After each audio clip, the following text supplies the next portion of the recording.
Commence primary ignition.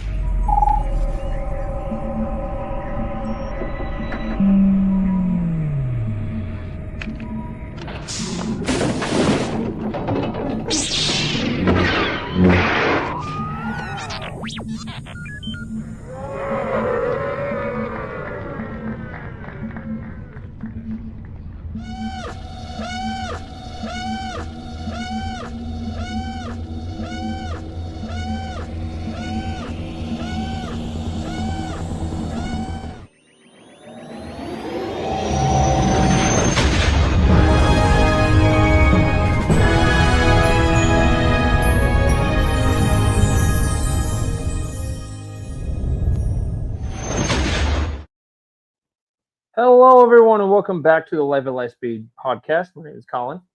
And I am Ted, aka Steady. Yes, from Countdown City Geeks, he is here again, filling in for Brooke. She is sick today, and including Hayden. So we are hanging out. We're chilling. Yeah, it's New Year. Day 2. Yeah, I think so. It's been a Everything long is week. jumbled up. Yeah, everything is crazy. Let's not ever have Christmas and New Year's Eve on a Thursday again or a No, Wednesday. That's just weird having in the middle of the week. Throws everybody I off.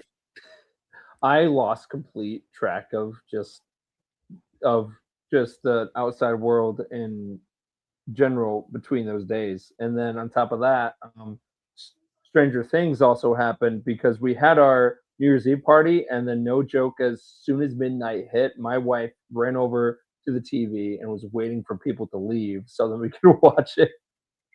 And we stayed up until like 3 a.m. So, but yeah, no. New Year's Eve was fun.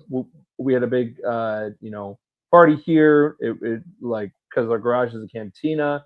I got my droid done for the most part, and then I also just got a commission done as well. So this is already a good start to the year. And then I started my 143 like facts of the Mandalorian every single day. I'm going to be posting it. I'm not sure if you saw it, but I'm posting 143 facts about the Mandoverse every single day until the Mandalorian and Grogu like actual movie premiere.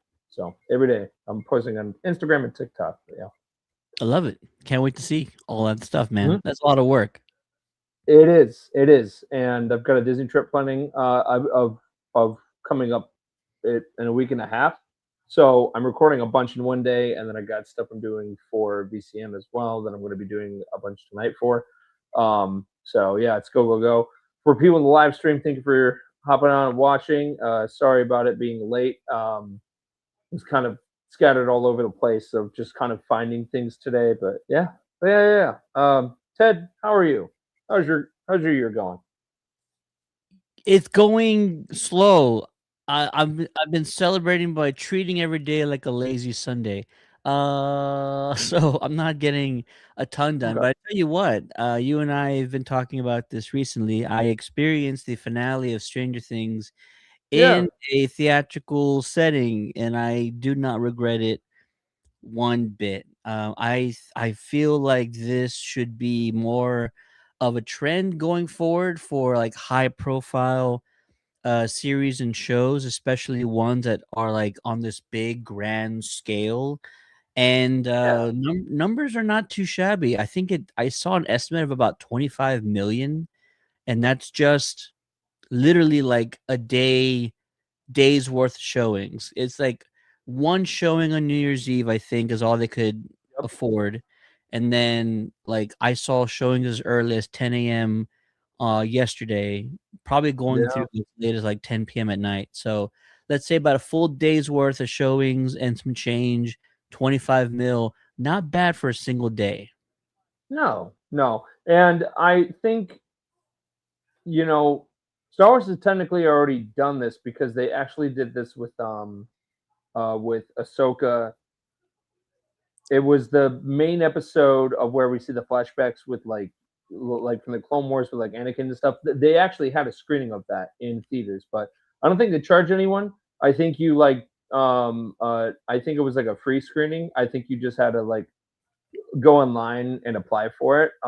But yeah, no, that was super cool. And I've seen a couple of different episodes in the theater, and it's a whole different experience, watching it at home where it's cozy, but seeing it in a theater with fans is just, just always cool. Uh, I will always remember when we watched the first two episodes of Obi-Wan Kenobi at Star Wars Celebration in 2020, 2022, and it was super cool to watch it with a big crowd like that. So I hope going forward that they do stuff not with just Star Wars, but if they do it with different Marvel shows that they do, if they do something with the boys, if they do um, something with Ring of Power, I think that would be really cool going forward. So hopefully we get that chance. But yeah, And then I was thinking of Alien Earth. We saw it on the literally the biggest screen anywhere, San Diego Comic-Con. We saw the first yeah, episode of Alien Earth, yeah, and I saw the premiere, the pilot episode, like 2 more times, one more time in a theater, and okay, still does not compare to that San Diego Comic-Con experience.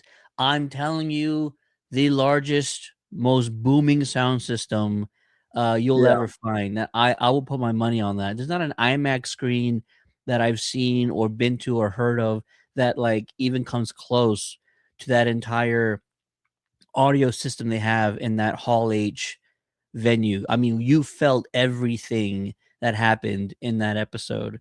And so yeah, yeah, watching TV in the comfort of your home on your big screen or whatever, if you got a 70-inch, it doesn't matter what you got, but like there's something just so completely different on a whole nother level and a whole nother scale when you're able to witness these shows almost how they're meant to be seen on the big screen, because some of these shows have bigger budgets than movies. Stranger Things, the finale took a year to film. No other yeah, movie takes a year to film. Like nothing like that happens. Even the biggest blockbusters, come close to that. But yeah, so they put in the biggest production larger than movies, and so some of these shows deserve to be seen on the big screen. I could see this trend really taking off into the future, especially with how people are complaining. I don't believe it as much that the quality of movies has gone down, and that's the reason why box office is hurting to begin with. I don't buy into that whatsoever. um but yeah, you can start putting some of these really popular shows in the theaters, and you might see an uptick in attendance if that's what you really want to do. yeah. No, I think that's definitely true. And I mean, it's gonna be so interesting to see the Mandalorian and Grogu in the theater because this is its first like big theater debut where it's an actual movie and not a show. We're so used to seeing these characters on our small screens at home, or depending if you have like a private theater in your house or something. But it is definitely going to be really interesting of if the vibe of the movie is going to feel like a Star Wars movie, or if you're going to be like, oh, I'm just watching an extra long episode of of the Mandalorian. So, and I'm thinking because they will be having Zeb in it, which just how much is going to be going into that character. I think that's going to be a lot of work of what they put into it to really make that character come to life. And I think maybe that's where a decent amount of the budget of the film probably went to, um, just because of that creature has never been done in live action before. So it Yeah. should be really interesting to see that on the big screen. But yeah, going forward, I would love to watch most of the show and then be like, all right, here we go. The final episode is going to be in theaters, and of just having the option of where you can watch it at home or going to this theater and watching it would be really really cool. But Yeah. And I think Disney can take a page out of Netflix's book. You said, we've seen Ahsoka in theaters with like a limited advanced screening. It's more of a yeah, promotional type stuff. We do these all the time. We've been to them a lot. But no, like have it wide release, a day's worth of showings.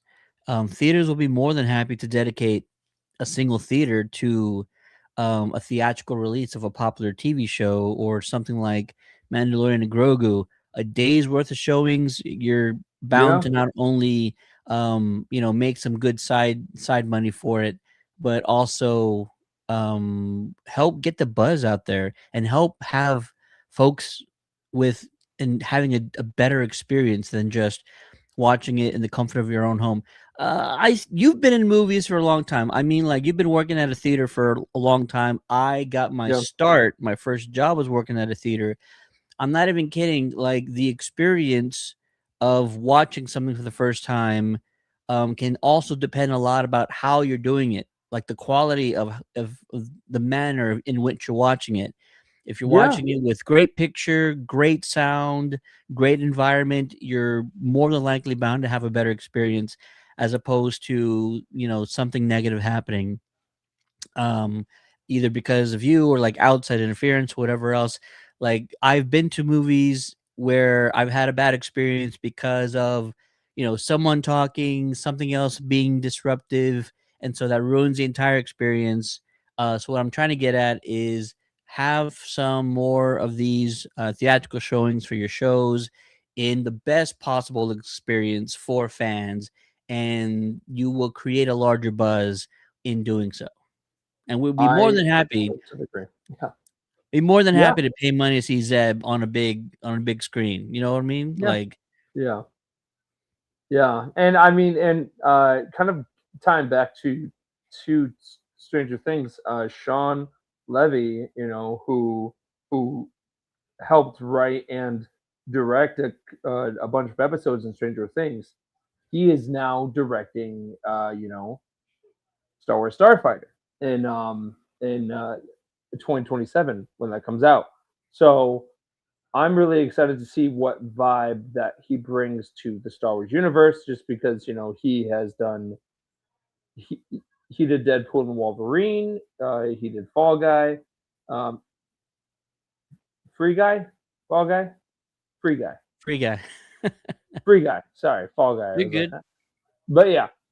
So yeah, no, he's got a great resume, and all the episodes that he did in Stranger Things just felt so cinematic, and it was very similar to when John Favreau directed that first episode of season 2 of The Mandalorian. I will always just remember the big fight with a crate dragon, and as the screen just gets wide, and you're like, oh, son of a bantha, like this is real, and just everything uh that he did with Stranger Things, which is so cool.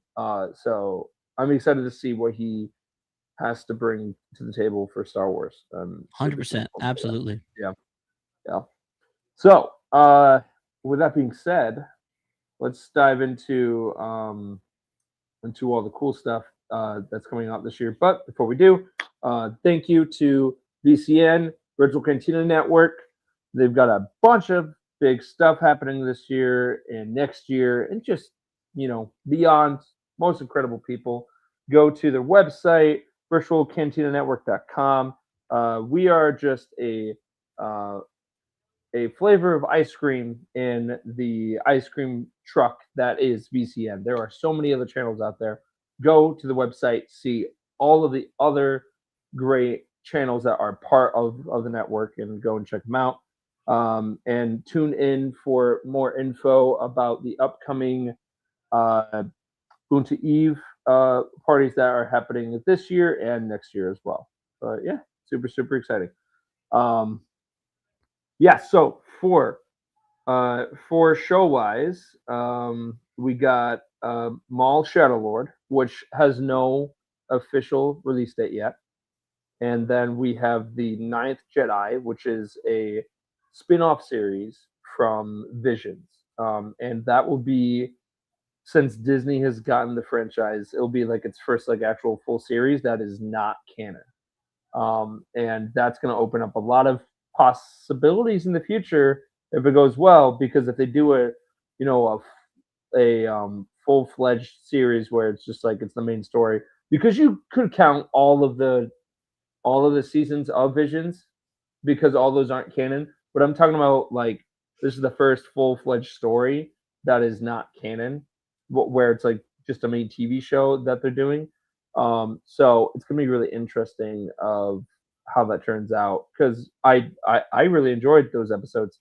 Um, did you watch Visions at all or no? Never got around to it. It's on my list of things to do. It's just been a crazy end of 2025 and Yeah, just relaxing for now. But yeah, yeah. Visions is good.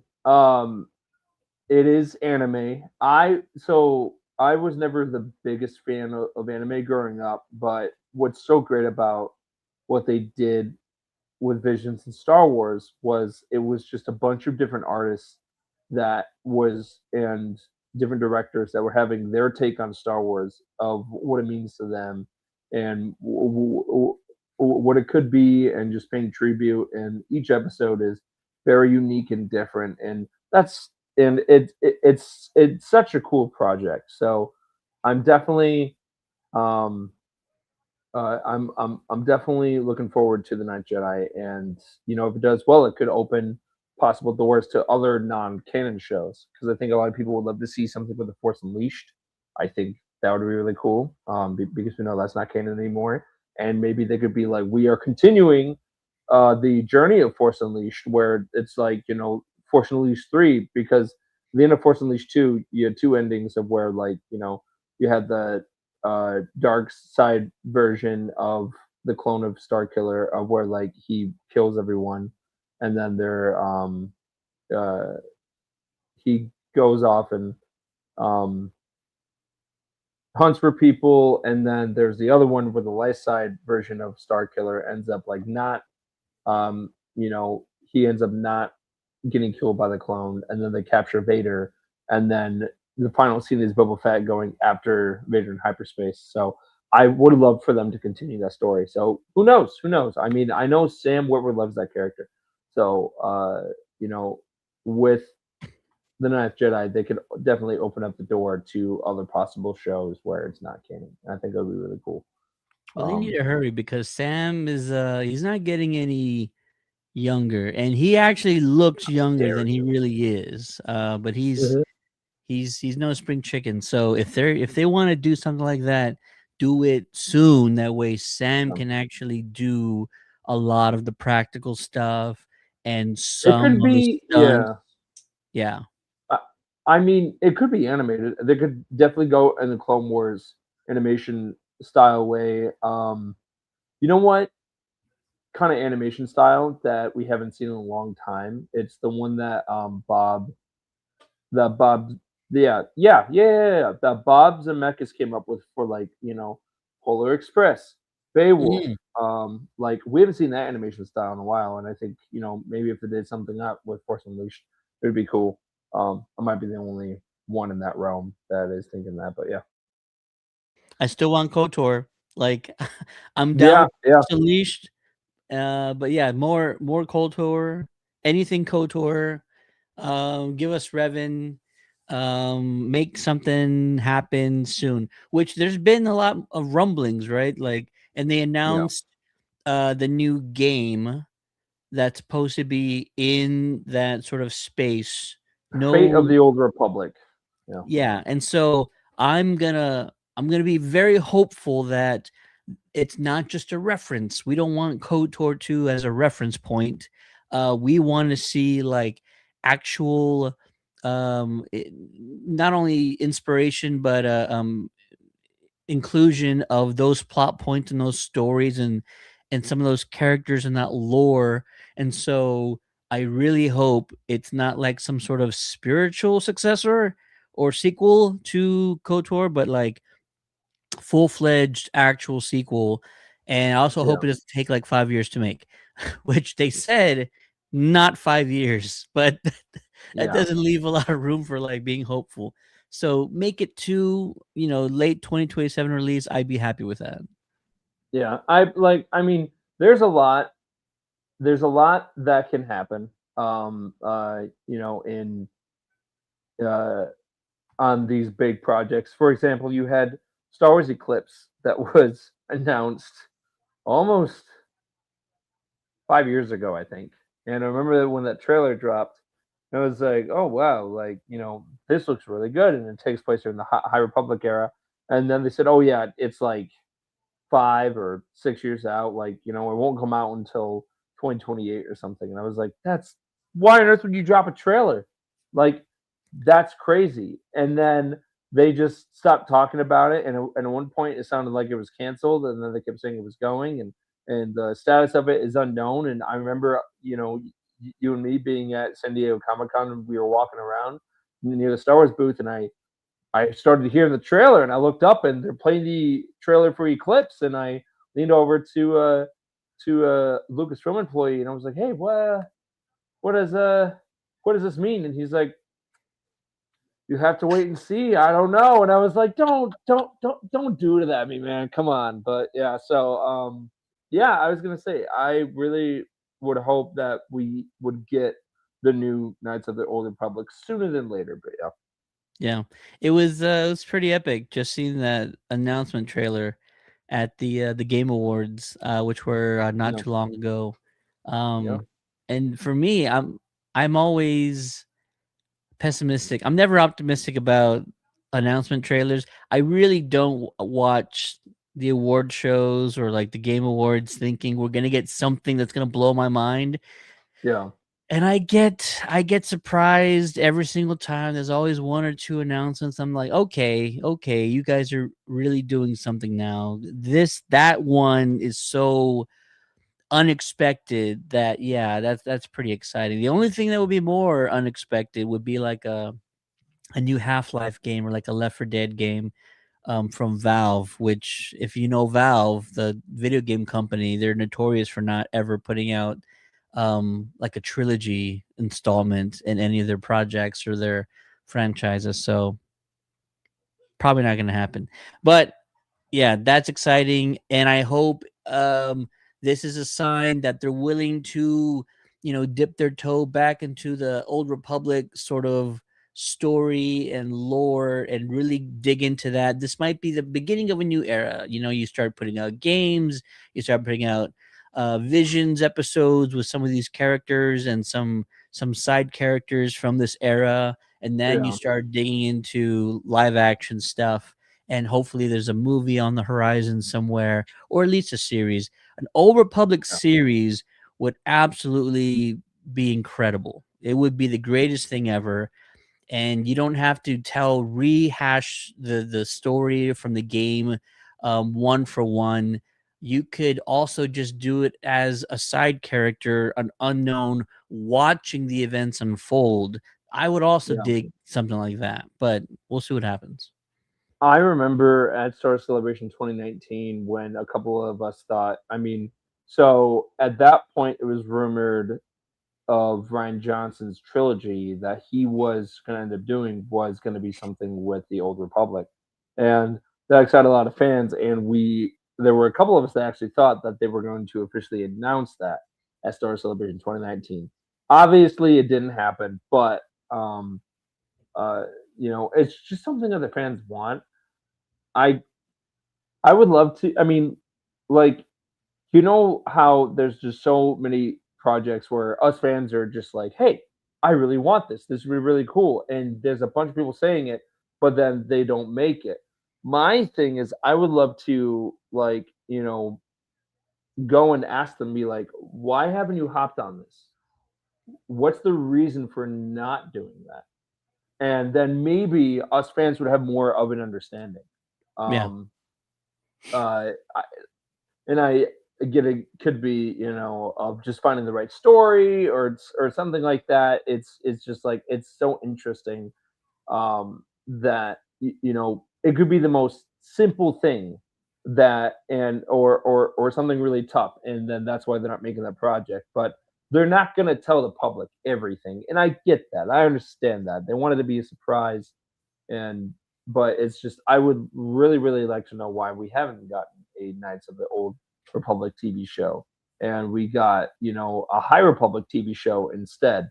Um, just because I felt like if it was in the Old Republic era and we had the chance to get, you know, uh, Darth, uh, Darth Malik and Darth Revan and just of that era, that would have been really, really cool. So I really would love to see of you know of what's going on over there, of why they're making these certain decisions on things and kind of holding back on certain projects that, you know, that us fans are just like, we know it would be really good. Why isn't it made yet? So I would love It's to hear that. proven. It's Yeah, proven. This rich, multi-layered story with these incredible characters and all of this world building and lore that makes sense to us. You don't have to go out of your way to create new lore or to try and bend the rules or try and get us to get on board with a new facet of the Force or yeah, something. It's all right here. It's all right there for the taking, and we're already on board. And you have our full support. You just got to make it. You just got to go for it. just just do it, as one great Emperor of the Galaxy once said. Just do it. Just do it. Absolutely. But yeah, yeah, and then, you know, speaking of games, we have Zero Company, which will be which will be a strategy game, coming out later in the year, and then there's and that takes place during the Clone Wars, which is super cool. And then Nice. you have Galactic Racer, which is probably going to be probably one of my favorite anticipated games that's coming out next year. I'm super excited for it.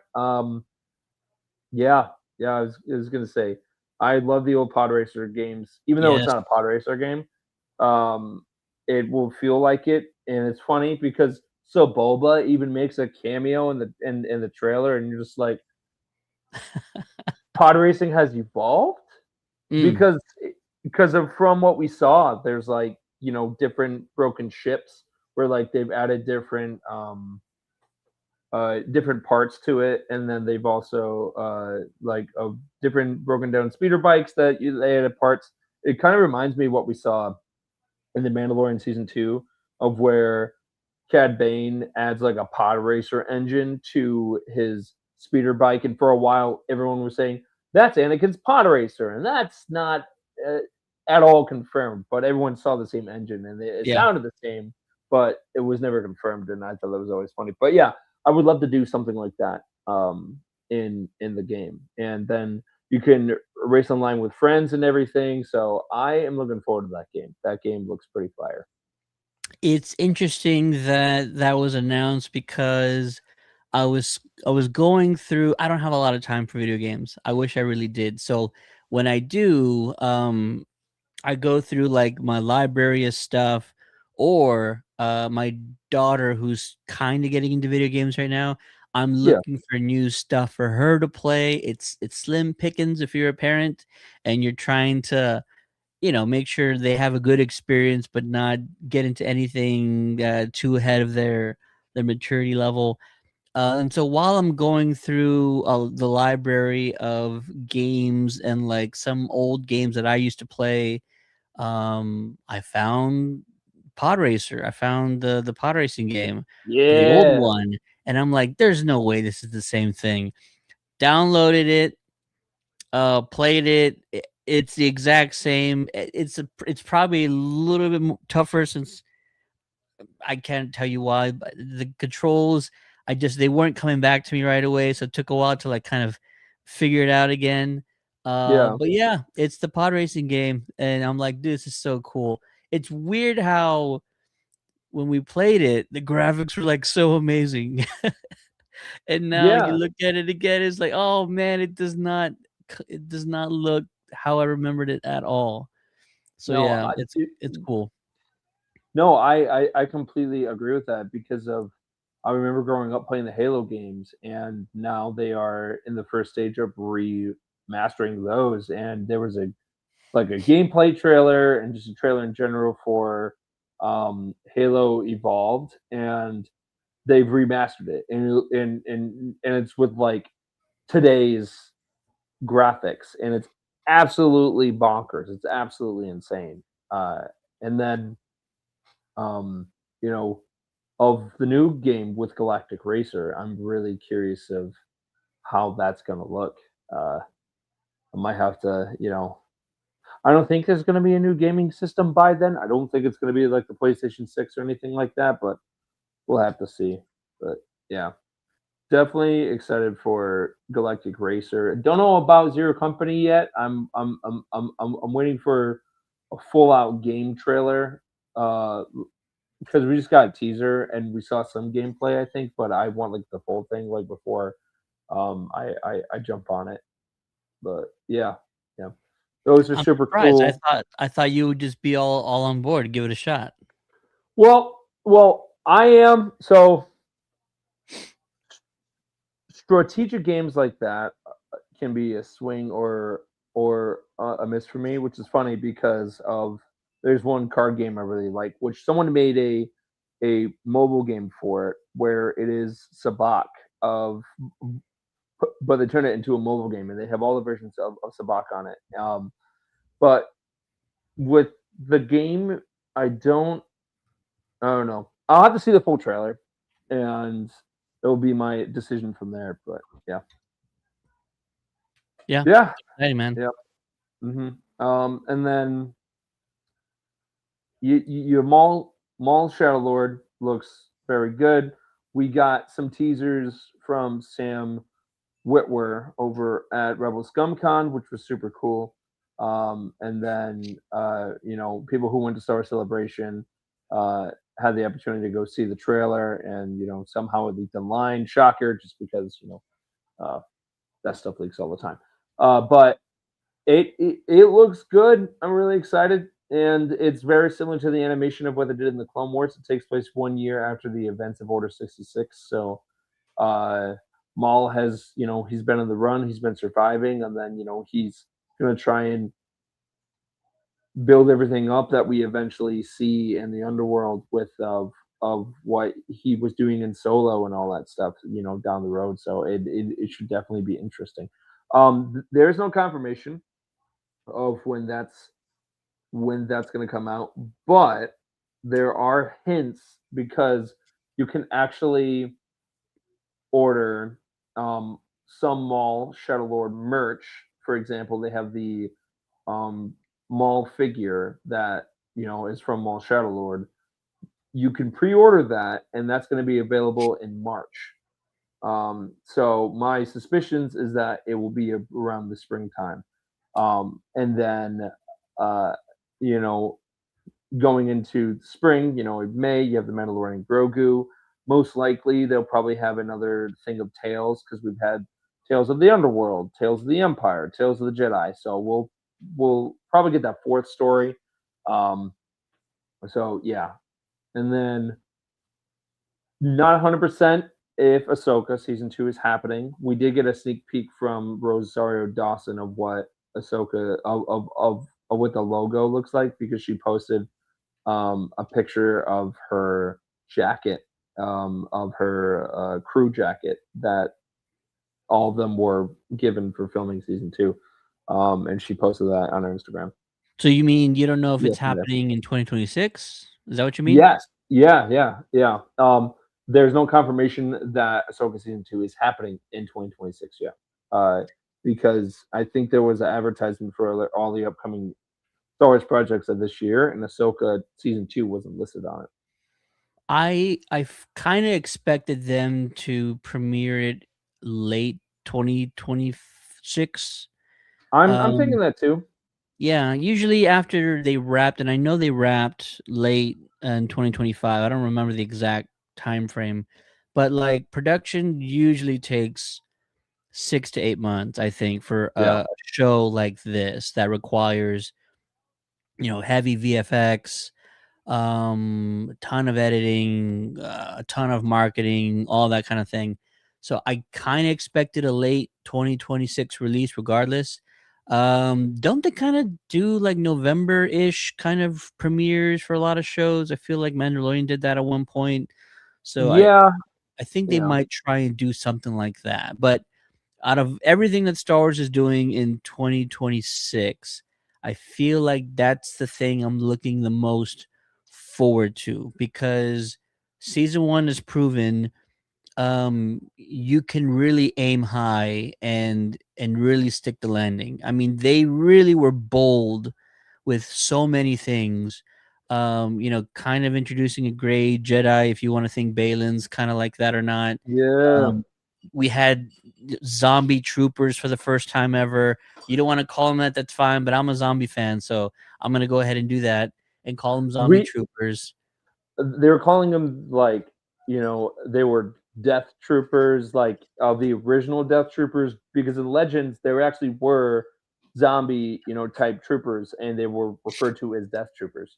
Mm. So the fact they actually had, death troopers that were zombies, kind of finally, like they're finally living up to the name of death troopers. Yeah, But yeah, yeah, yeah. no, I I feel you. I feel you. Yeah, they introduced so much like rich content in the first season, and it just feels like the sky's the limit. And they're getting outside the galaxy. They're exploring new worlds, and there's just so much to look forward to. And also, I was a huge fan of Ray Stevenson, but I just Yeah, can't wait to see what the new cast does in in the next season. And it's just exciting, man. Like all the mysteries yeah, they established in the first season are enough to have me hooked going forward. And so it feels yeah. like they're setting up something major, something groundbreaking, something pivotal in the Star Wars universe. And so I'm all for it. I think so too. I think that there's going to be more stuff in the World Between Worlds. We know Hayden Christensen is coming back as Anakin. Yep. You actually had the wonderful opportunity of talking to the actor that is actually going to be taking over the role of Balin Skull, because you did an interview with him a couple Rory of months back. McCann. Yes, I just lost my lights. That's okay. Disney's watching and they're like, all right, turn this off. Turn this off right now. Yeah, That's enough out of these two. No more about, they've said too much. Turn off exactly. all the power in in Michigan. Yeah. Yeah, Today has been an Rory interesting McCann, day, but yeah. Yeah, yeah, yeah, yeah. who Yeah. dude is a gentle giant, and you I think there's just not a nicer person that they could have asked. And I don't know him personally. I've only had one conversation with the man, but just in that one conversation about, his passion, his work ethic, his background, um, and just getting this opportunity, he doesn't take it for granted. He's completely 100% in. He's so passionate about it. And he's literally one of us. He grew up a Star Wars fan. He is Yeah. that ripe age when Star Wars, was released in theaters and it changed his life. So when you love hearing from a person who expresses how much the franchise has meant to them and changed their life, getting into that franchise, like those are the people you really want to see kind of get those opportunities. And so for Rory, Yeah. it's a huge opportunity, and I can't wait to see not only what he does with it, but how well Lucasfilm and Disney treat him.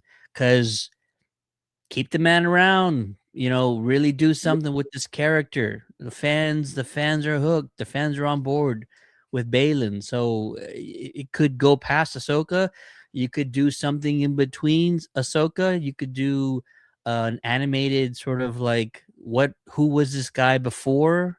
Like Yeah. there's so much you could do with this character. I because we know that he, kind of fled, during the events of, Order 66, and he, in a way, he kind of reminds me of General Ram Koda, but like a darker version of him. That character I'm talking about was the mentor version of, I mean, for Star Killer and the Force Unleashed games. And I really would love to see, his character more explored, maybe at the end of the Clone Wars, and maybe of how he survived this long of kind of being in the outskirts, and him meeting Shin for the first time. All that would be super cool. So I'm really really excited to see what they end up doing with that character.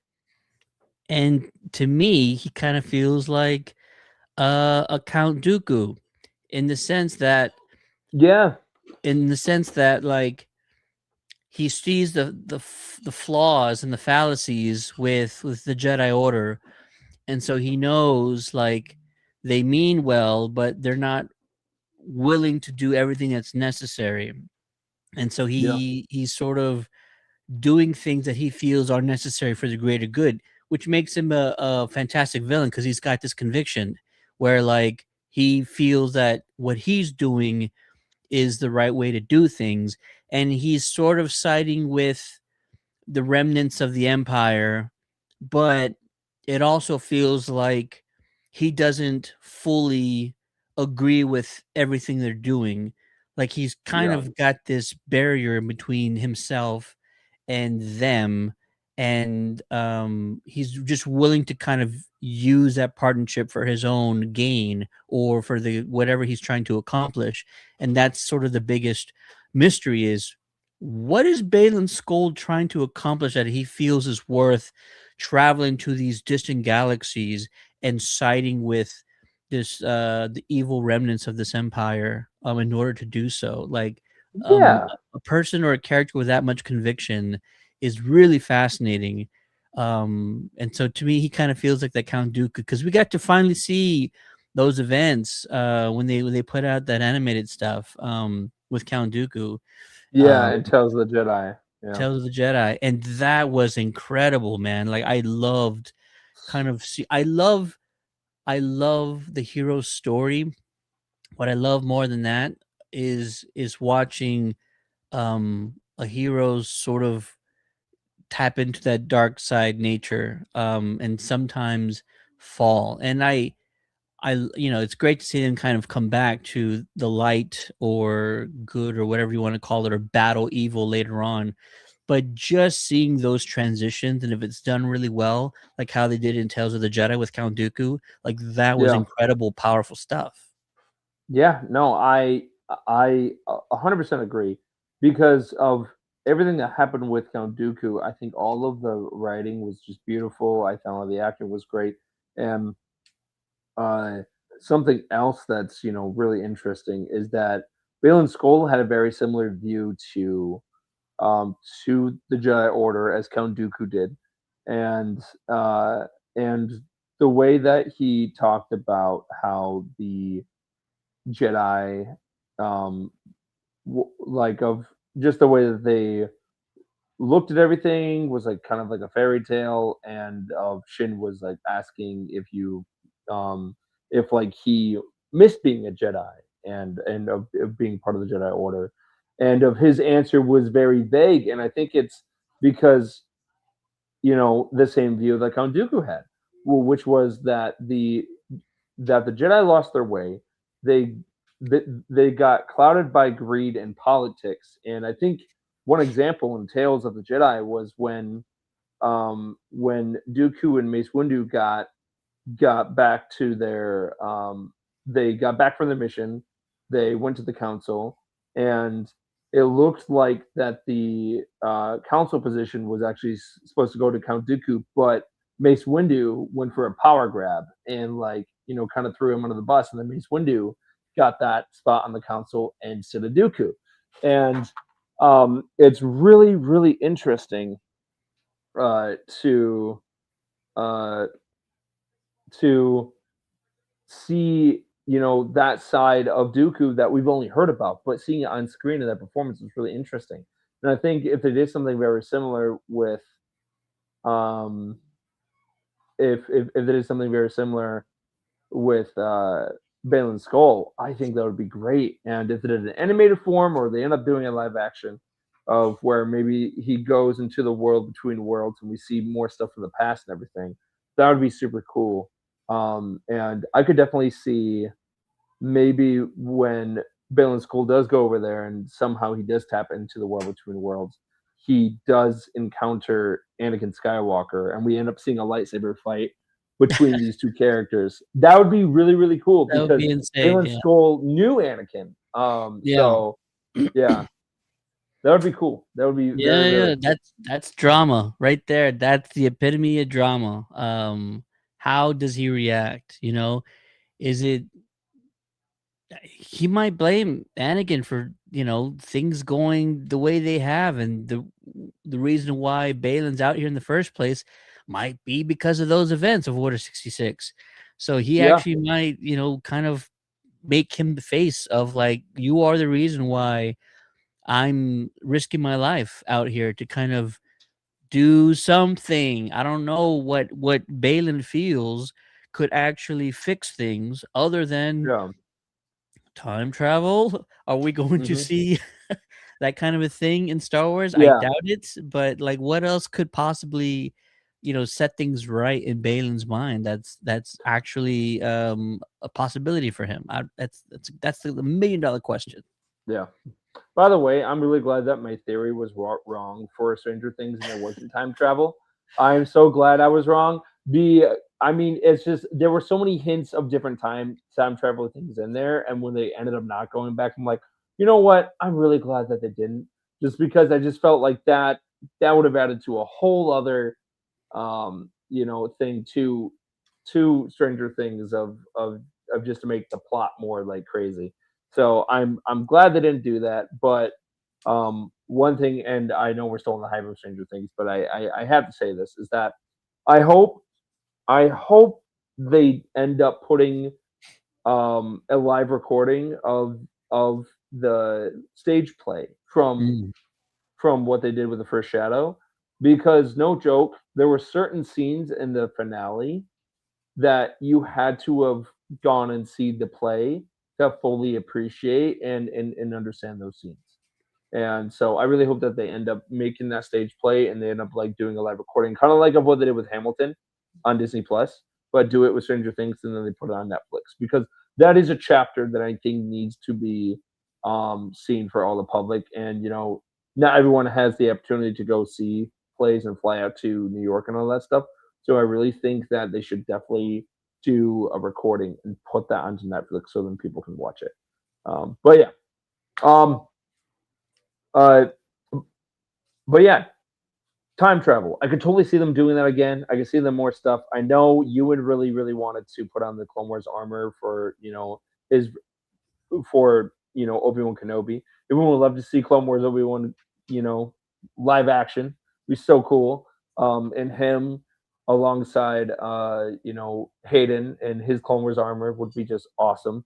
And it's just something the fans want. And I want more Tamara Morrison as in clones. Like I just want to like hear his voice. I want to see his face, and I think that's something that bothered me when we got to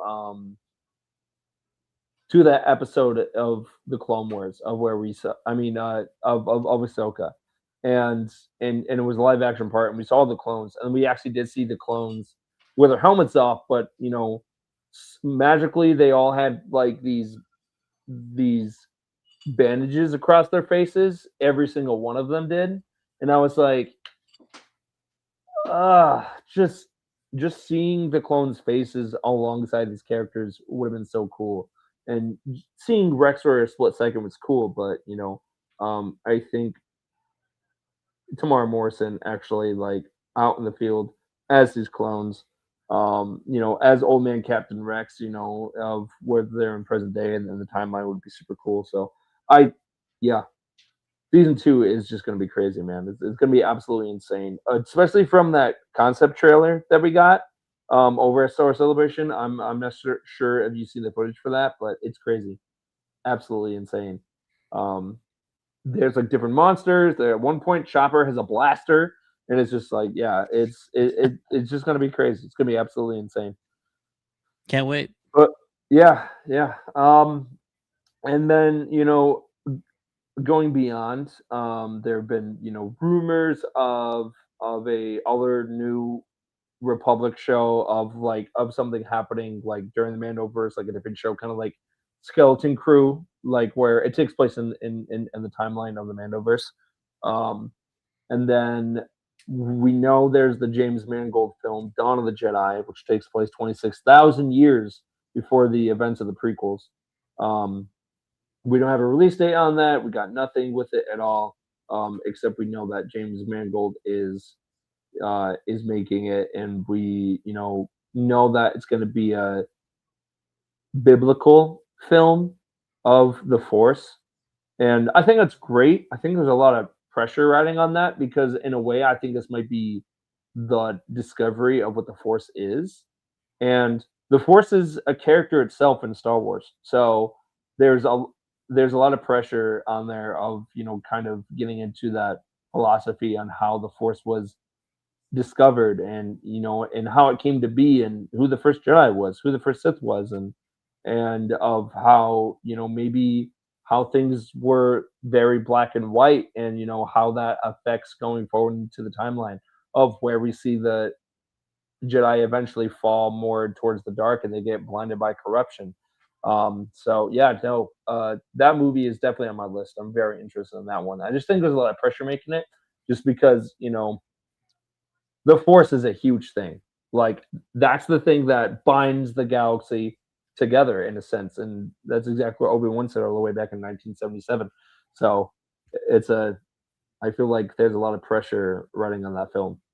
The most amount of pressure anyone has ever felt in making a movie will be that film by James Mangold. Yeah, Um, I like a ton of his stuff. Uh, I like the way he writes. I've liked a bunch of his projects. But I just I don't even know where you start. Where do you begin trying to um come off with making a movie about the origins of the Force? yeah, I know he did movies like Logan, he did movies like Walk the Line, Identity, Ford versus Ferrari. So he's got he knows what he's doing. He's a fantastic storyteller. But yeah, the most pressure ever trying to pull off that type of film. yeah, yeah. And I think like for a majority of his films, I think they are kind of like not super dark. I think they're on the darker side for like of theming and stuff like that. I think Logan is a fine example of that, and really enjoyed Logan. Um, and I think with this theme and of of the origin of the Force and everything, I think it is important to show that maybe in the beginning it wasn't like I'm a Jedi, I'm a Sith. I think there's going to be something that happens that really defines that, and then of like some battles, some moment that really defines that, and kind of like the origin story to Transformers One, I think it was, because Optimus Prime and uh, Megatron were like best friends, but then certain events happened where like we we like ended up seeing their origins of where like uh, Optimus Prime becomes the leader of the Autobots, and then Megatron becomes, the leader of the Decepticons, and he comes up with the Decepticons and stuff like that. Like I could see something like that happening, of where an event certain like happens when and they discover the Force, and then they both don't agree, and somehow the word comes to be like Jedi. Like of them coming up with the word Jedi is going to be interesting, and Sith too. Like I'm really curious of where like those origins of those words are going to be, and how do they come up with the name of the Force? Like, how are they going to do that? So, of just writing that, I'm telling you, and I know you agree with me, but that's got to be a lot of pressure, like a lot of And pressure. and also he's writing this with Andor writer Bo Willimon. So Yeah, it's in good hands. Bo has also written House of Cards. He's also a producer on Severance. Um, so it's in good hands. I'm also looking forward to figuring out where does the prophecy stem from? Because I don't think that's been Yeah, introduced either. I Um, don't know if they'll touch on that. I really don't know. I mean, there are some things that George Lucas was very clear of when he wrote, when he sold, you know, the rights to Star Wars to Disney. And I don't know if the prophecy was something that he was like, you can't touch that. But there was one that's very well known, which is they can never tell the origins of Yoda. That mm, was part of the contract, was that they could never tell the rights or I mean, or his origin or anything about Yoda. Nothing with Yoda about his origin story at all. George Lucas made that very clear, and I think that was a really really good idea, just because of um, not knowing everything about Yoda uh, kind of adds to the mystery of it, um, of that character. And I think that's the same thing about the Force. I think, of leaving that to the audience, like, of their imagination of how the Force came to be and everything, has just always been strong. Like me growing up, I've always had theories, but when that's established in a movie, all of that goes away because it's like, boom, this is canon now. This yeah. is where this came from. So I trust the writers, and I really like James Mangold work, but it's just like, how are they going to do this? And will a decent amount of people walk away feeling satisfied, or being like, you just touch something that's so sacred and you didn't do it the way that we wanted? And there's going to be those people, but it's just like, this is a big deal. The Force, like I said, is a character itself in Star Wars. So yeah, it should be interesting. I am looking forward to it, though. I don't think we'll ever be able to really predetermine the angle they're gonna have to attack this from, because there has to be some sort of conflict, right? Yeah, Like, there has to be some sort of military conflict, war between planets or factions of some kind, because it's a Star Wars movie, so you have to have some sort of conflict involved. It can't just be like 2 people sitting under a tree one day and yeah, like, "Did you feel that?" That kind of thing. So, yeah.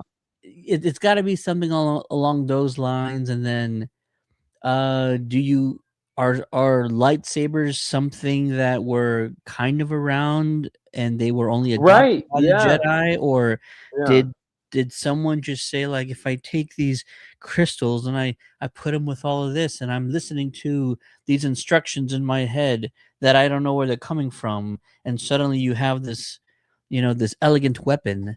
Yeah. Um, I can't figure out what angle they're gonna, like, attack this from. There's no obvious way to kind of come up with a story involving the origins of the Force. It's just wild.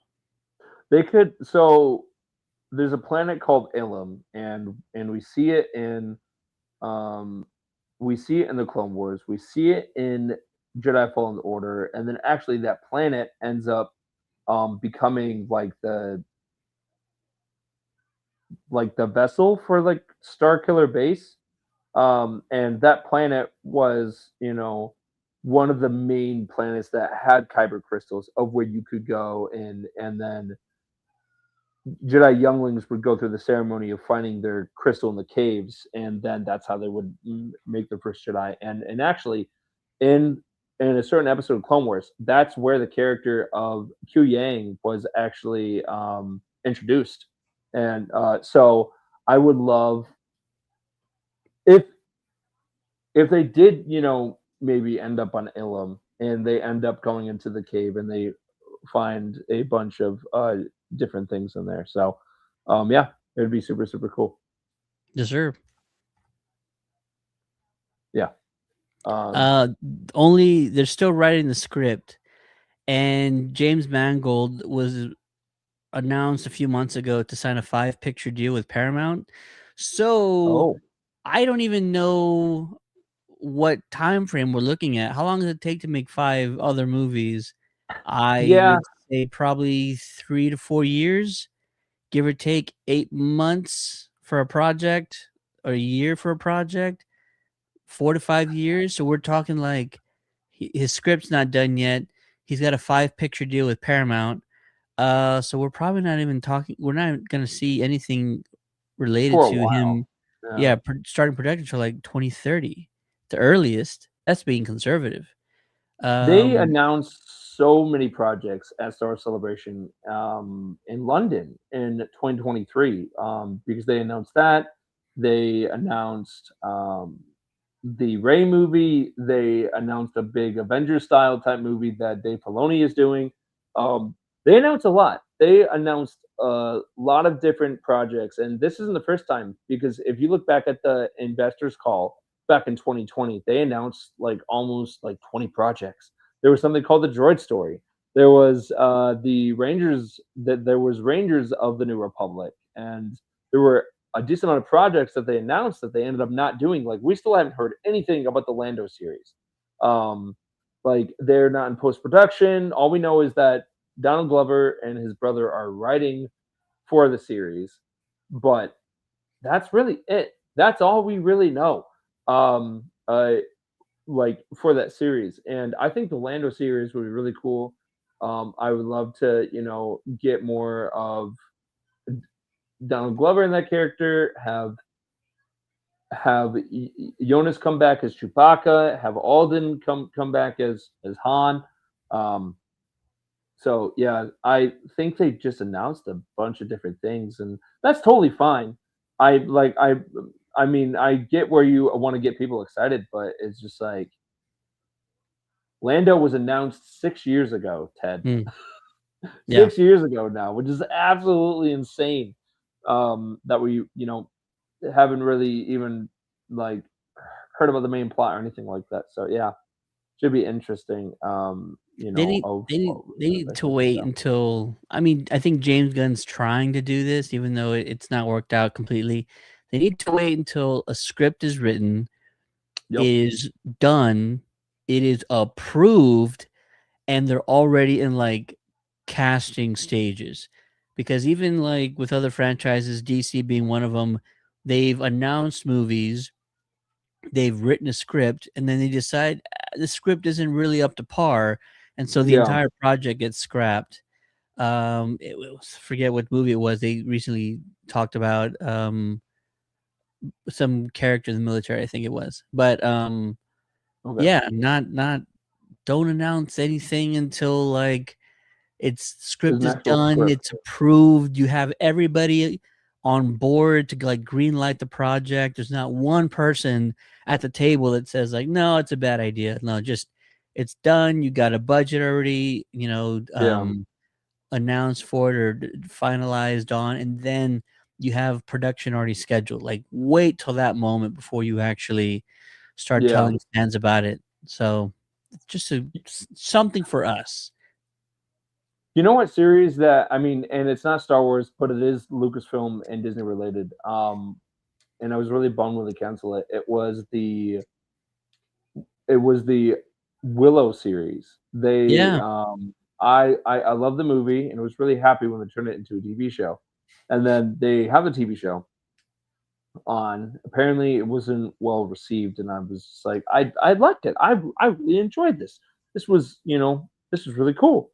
And then not only did they cancel it, but they took it off Disney Plus. So you can't watch it anywhere. It is locked in the vault somewhere. Like you can't watch that on Disney Plus. I guarantee you there are some people that ended up like downloading all the episodes somehow and they're bootlegging it, which is wrong. But it's just like that show was good. Like why didn't you just kind of fix the problems that you had in the next season? Like I get viewership and all that stuff, and I get from a company side, but also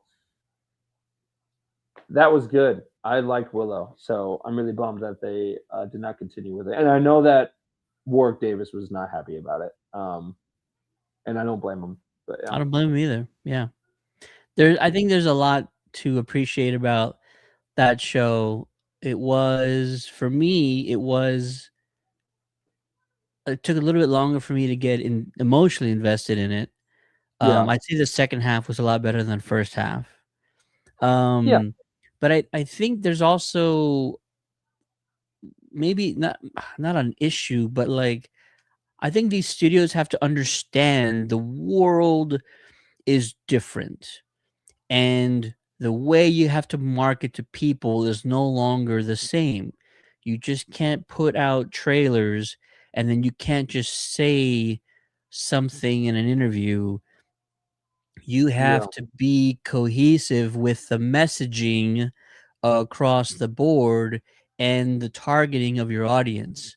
Because us using social media and all of these apps and all of these websites, we have been rewired on how um, we sort of take in information and how we take in content. And so you now have to transition and evolve your marketing practices. And that involves how you target an audience and how you get the message across about what your project is and who it's for. And you need to be Yeah. clear in that messaging. But it's just the way the world is now. It's so polarizing, and you have to be so careful with how things are said or perceived, because it just adds ammunition or fuel to certain demographics of individuals, or certain individuals that want to grift and take advantage of situations and scenarios.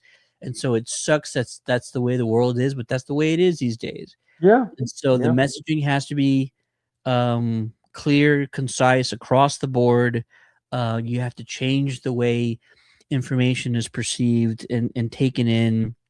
It's almost like movies should start giving out less information and trying to build up hype different ways. It's no longer just about the trailers. That was the old model. The new Yeah. model, which I think can get fans excited about projects, is almost like a guerrilla marketing. I go back to 2018 when a little film called Cloverfield, which was basically an independent film, they released a very unknown trailer on a Super Bowl Sunday. And then from there, without a name or without any sort of information on what this project was, they started guerrilla marketing tactics online, creating fake websites to help Yeah. promote their film in a certain way, and just creating this whole online sort of rabbit hole for their film, in which succeeded. It really did a number and got fans invested in a movie that really had no name and no real trailer. It was just this teaser that came out of nowhere. So studios have to try new things and really be bold in how they're promoting films. You can't do it the same way anymore. It's not how people are wired these days. And so you really gotta get out there and get ahead of the Yeah. narrative and really be bold in sort of your marketing going forward. 2026, you got to try something new. The old ways Yeah. aren't working anymore. I agree, and there is a lot to look forward to. We have a couple of big cons. We got Space Con, we got Rebel Scum Con. Of course, San Diego Comic Con, and San Diego Comic Con this year is just going to be crazy. So yeah, I would say there is so much to look forward to, and in the realm of Star Wars, there is a lot too. I guarantee you that there will be surprises that they haven't even announced yet. And if you're in the realm of someone that reads a bunch of books and comics, there is a bunch of different stuff coming out. There's a prequel comic coming out for Maul Shadow Lord. There is one, which is super cool. I believe Ray on Countdown is getting his hands on it. And correct me if I'm wrong. Is he doing an interview with someone I that's involved in it? I think he might already have done the interview and he's just That's editing really it cool. right now. Yeah, It's hard to keep up with Ray because he does like 3 interviews a a lot week. of things. Yeah. He does so So many interviews, and I kind of he gives me a heads up. He's like, "Hey, I'm doing this," and then he goes off to set yeah. it all up and do the editing and stuff. And so yeah, he's got some exciting stuff coming out. Yeah. So yeah, no, there's so much to look forward to, and um, us over at Countdown and Live at Lightspeed for the Virtual Continuum Network will be covering it. One final thing: there is the new museum that is coming out. Yes. The new museum is coming out in September, and it looks so cool. There's gonna be so many props. I think on the next episode that Brooke and I do, we are just diving deep into that and everything announced for it. Just because us being at that panel, Ted, of you know, that was so cool to see George Lucas just throwing the passion about that project, and it was great seeing him, but I was more excited to like see him, like look and feel passionate about something Yeah. again. Because like you just see him in interviews where people talk about Star Wars, but it's really cool to see him, talk about more than Star Wars and just something that he's passionate about. And this is a passion project for him. You really saw that on stage. So I can't wait to see it in person. I can't wait to go in person. It's gonna be super cool. Yeah, But and seeing him, chop it up with the likes of like Guillermo del Toro, like on stage, like yeah, when is this ever gonna happen again? These two just master storytellers, and they're at that age where it's like, they give zero Fs about um what people think about them anymore, and like they're proven and they have this legacy, and now they're really just out here to carve out their little piece of history in yeah, entertainment by yeah, establishing um it's basically an entertainment museum that covers everything. It's not only films, it's not only television, it's not only comics, it's everything. It's everything that deserves to be preserved. Deserves to be preserved. It should be on a shirt. And yeah, it's exciting. And yeah. yeah, it's incredible. It's um it's a bunch of things from his collection that he's just collected over the years. But it And spans a wide range of things. oh yeah, yeah. Yeah. It's not just his collection, it's a bunch of, close friends of his that are also Yep. uh contributing to it as well. So Yep. and of just the small stuff that we saw from it was just super cool. And I can't wait to go. I cannot wait to go to that museum. That's gonna be so much fun.